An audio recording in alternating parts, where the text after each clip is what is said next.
actuales de la tecnología para saciar nuestras necesidades vitales. La población y la acumulación, digamos, de los desechos generados por dichas actividades sobrepasan la capacidad que tiene el ecosistema, reitero, para asimilar. Catton, por ejemplo, define en este libro Rebasado, un libro que estuve leyendo este mes y que lo encontré bastante interesante, de hecho me inspiró para hacer esta exposición, define la capacidad de carga como de esta forma. Comienzo cita, dice: la población máxima de una especie dada que puede ser mantenida de manera indefinida por un hábitat particular con ayuda de una tecnología y organización determinadas en el caso de la especie humana. ¿Ya? Entonces, en general se entiende la capacidad de carga como la cantidad de individuos que pueden ser mantenidos de una cierta manera indefinidamente por un medio ambiente. Entonces, cuando la carga es inferior, efectivamente la capacidad de soporte del ecosistema es mejor y es posible aumentar la cantidad de habitantes. No sé si se entiende. Cuando la carga es inferior a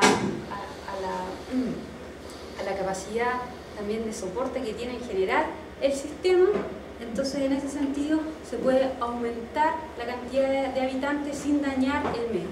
¿Ya? Entonces, al existir una densidad demográfica favorable, es decir, baja, es posible elevar entonces los estándares de vida. En cambio, cuando la carga aumenta, se sobreutiliza el medio. ¿Ya? Ahí hay una sobrecarga.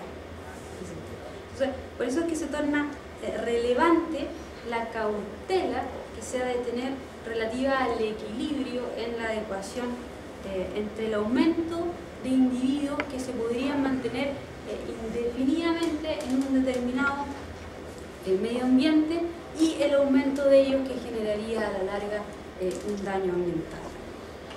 Entonces, otra cosa importante que quizás es bueno considerar es que diversas sociedades han pasado a lo largo de la historia de la humanidad por muchas crisis. ¿Ya? Ahora, la crítica densidad demográfica actual no alude a un origen reciente, ¿ya? Sino que efectivamente remite a un proceso que abarca varios millones uno podría citar miles de años de evolución cultural. ¿Ya? Entonces, en ese sentido no consistiría propiamente tal en una crisis, sino en una decadencia, digamos, más abrupta, ¿ya? En una decadencia, claro, más pronunciada. Entonces, el aumento de la densidad demográfica fue posible debido al desplazamiento de otras especies y en una constante la población humana ha crecido. ¿Ya? Entonces, el rol de la precaución, pienso en la ética ambiental, la cautela sustancial en este caso, no es abogar por un mayor quizás control de la natalidad, sino por un autocontrol consciente del actual daño holístico. ¿Ya? Entonces, existe un desfase, digamos, sociocultural que impidió reaccionar de manera oportuna. ¿Ya? Así, hace ver Catton, por ejemplo, que cuando el hombre comienza a cuestionarse de los desastres ambientales que harán probablemente la vida indigna para gran parte de los seres que habiten la Tierra, el mundo sobrepoblado ya habrá excedido con creces su capacidad de carga. ¿Ya? Entonces, sabemos que hemos llegado al extremo de satisfacer las aspiraciones actuales de la humanidad, no solo a costa de la dignidad de las generaciones presentes, de algunos, me refiero, ¿no es cierto?, sino también sacrificando las generaciones aún no existentes. Y eso es lo que permite explicar también los orígenes de la ética ambiental, de ese tensionismo espacio-temporal al que generalmente trata de tender la ética ambiental. Ahora, esta tendencia autodestructiva de la humanidad sigue el mismo camino que han recorrido otras especies antes de su colapso. ¿Ya? Nuestra especie no ha sido la única en romper el equilibrio y reproducirse, digamos, más allá de la capacidad de carga. Entonces, como la sobrepoblación, uno puede pensar también, es consecuencia de los éxitos del pasado, conviene quizás detenerse a reflexionar sobre la crítica condición a la que nos ha conducido el dicho exitismo humano. Entonces, Entonces, de alguna manera, el éxito en este caso se basaba fundamentalmente reduciendo la biomasa de las demás especies que a ojos nuestros, desde nuestra perspectiva, eran competidoras, y así extrayendo los recursos del ecosistema. Así es como comenzó entonces a sobreexplotarse los diversos hábitats colectivos. Sabemos, por ejemplo, que con las técnicas de cultivo, quizás en la próxima ponencia vamos a reflexionar de manera más profunda sobre eso. Con las técnicas de cultivo se logró que una parte de la comunidad biótica manejada por los seres humanos pudiera conseguir alimentos sin tener que acudir a la simple recolección de productos de especies vegetales y animales. ¿Ya? La recolección funcionaba cuando se cogían ciertos vegetales antes de que otros consumidores lo hicieran, ¿ya? O antes de que efectivamente determinados organismos invisibles pudieran descomponer. Bueno, esto nos lleva en este caso a pensar de que efectivamente hoy el control alimentario de las multinacionales que han introducido patentes sobre ciertas semillas han superado este problema, ¿ya? Pero han introducido nuevos problemas ecológicos y sociales mucho más severos. De hecho, también es bueno considerar que ese éxito de estas multinacionales como Monsanto, por ejemplo, únicamente ha sido posible reduciendo y eliminando, ¿no es cierto?, a través de ciertos pesticidas, por ejemplo, especies que no consumimos por aquellas que sí consumimos, o por plantas o productos que se requieren en la dieta de animales que luego van a ser consumidos por nuestra especie. Entonces, esto evidentemente asociado a los problemas sociales y desequilibrio económicos que han generado estas empresas, y que bueno, no puedo referirme a esa problemática porque no desviaríamos del tema. Entonces, el crecimiento exponencial de la especie humana a lo largo de la evolución cultural de millones, de varios miles de años, comienza a manifestar este tipo de secuelas graves, ¿ya? Los más recónditos lugares del planeta empezaron a poblarse y sobrepoblarse, ¿ya? Las tribus humanas comenzaron a expandirse y las más avanzadas culturalmente se aventuraron a abandonar la tierra y a adentrarse en el mar en busca de nuevas tierras, ¿ya? La colonización, por ejemplo, significó para el colonizador entrar en una era donde pudo adquirir nuevos productos desconocidos que elevaron el estándar de vida de sus sociedades. Entonces, sabemos que antes de la conquista y colonización de América, la lucha y la competencia que se daba, ¿no es cierto?, en nuestros aborígenes, se libraba generalmente con la esfera extrahumana. En el viejo mundo ya sobrepoblado, la competencia se daba a nivel de intraespecie, ¿ya? No a nivel de extraespecie como ocurría acá. El europeo, por ejemplo, dejó de considerar, quizás, ¿no es cierto?, que antes de la empresa colonizadora, la densidad demográfica de sus tierras hizo muy difícil sus vidas, porque los recursos también escaseaban, ¿ya? Entonces, cuando los monarcas y empresarios comenzaron con la explotación, se pasó de un periodo de la escasez a uno de la abundancia, ¿ya? Y surgieron también nuevos paradigmas y convicciones y comportamientos. Ya se pudo cultivar de manera más masiva el estudio, la población comenzó a educarse de manera más masiva, se pudo leer, escribir, ¿no es cierto?, de manera amplia, o sea, de manera más colectiva. Aumentó el tiempo libre, el ocio cultivado, llevó avances científicos, tecnológicos, en fin. Y bueno, también aumentó la población, ¿ya? El mundo se duplicó entre 1650 y 1850. En 1930 volvió a duplicarse. Y antes de 1980 de nuevo. Entonces con eso aumentaba también el consumo per cápita.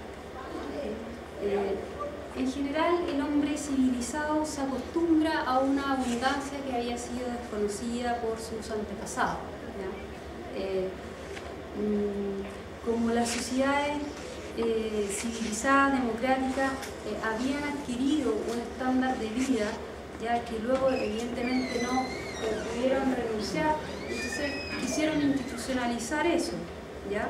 y efectivamente así se legitima la intervención del medio ambiente natural para la explotación de los recursos naturales, y luego esto se afianza, ¿no es cierto?, a través de tratados de libre comercio y libre curso de la competencia privada. La ética ambiental efectivamente no formaba parte del acervo mental de los colonizadores y su relación con los diversos segmentos del entorno biótico. Entonces, la posibilidad de extraer ilimitadamente los recursos sin restricción ni competencia alguna fue posible hasta antes de que efectivamente la devastación, ¿no es cierto?, llegara a mostrar que, claro, América ya era un continente más bien dañado, arrasado, intervenido de manera artificial.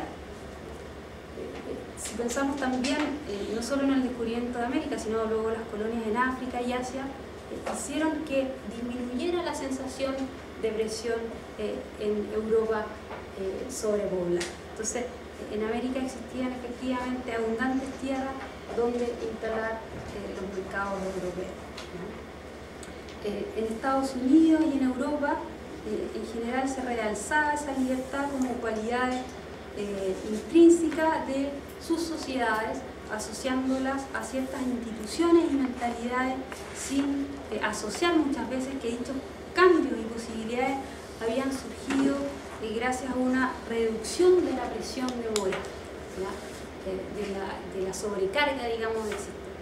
Entonces, hasta el día de hoy está siempre esa idea de que efectivamente se culpan algunos países o por, ¿no es cierto?, por ejemplo, se culpa a los países que proveen materias primas, ¿no es cierto?, de la multitud de problemas que tienen y lo inverso, ¿no es cierto?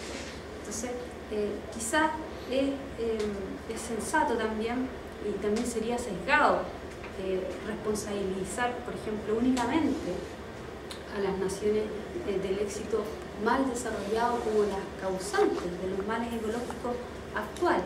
Quizás es mucho más sensato asumir también que como especie no fuimos capaces de comprender y dimensionar su diario, ¿no es cierto?, la lección que nos dejaron otras especies, o sea, verlo también como un problema ecológico, antes que sociológico.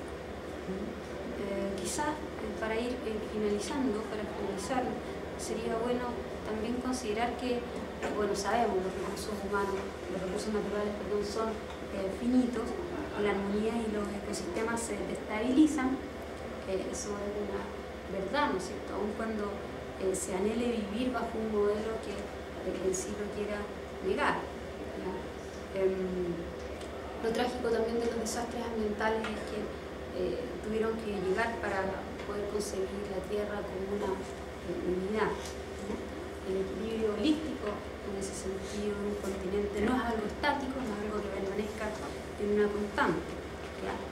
Si bien no se puede calcular con las múltiples variables que puede inventar el ser humano, en el futuro es un hecho de que el equilibrio es frágil y constantemente está expuesto, ¿no es cierto?, amenazado por la sobrepoblación de una u otra especie.